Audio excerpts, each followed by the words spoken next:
మీ పిల్లలు 9 months plus ఉన్నారా? అయితే ఈ ప్యాన్ కేక్ ఖచ్చితంగా ట్రై చేయండి. ఇది వచ్చేసి బనానా ప్యాన్ కేక్. దీనికి కావాల్సినవి just banana, milk, oats powder. Oats powder అంటే ఏంటో అనుకోకండి. జస్ట్ మన దగ్గరున్న ఓట్స్‌ని గ్రైండ్ చేసుకుంటే ఫైన్ పౌడర్ వస్తుంది. అదే ఓట్స్ పౌడర్. ఇలా పౌడర్ చేసుకున్న తర్వాత ఇది మనం బనానా ప్యాన్ కేక్ అని చెప్పుకున్నాం కాబట్టి దీంట్లో ఒక చిన్న బనానా పీసెస్ లాగా కట్ చేసుకొని యాడ్ చేసుకోండి. దాని తర్వాత మనం మిల్క్ యాడ్ చేసుకోవాలి. బ్రెస్ట్ అయితే బ్రెస్ట్ మిల్క్, లేకపోతే ఫార్ములా మిల్క్ ఏదైనా యాడ్ చేసుకోవచ్చు.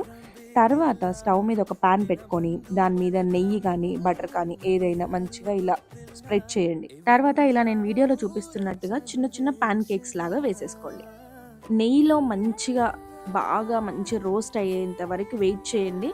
అటు ఇటు 2 సైడ్స్ రోస్ట్ చేయాలి. తర్వాత వాళ్ళకి సర్వ్ చేయడమే. కొంచెం చల్లారిన తర్వాత పెట్టండి. ప్లేట్ మొత్తం ఖాళీ.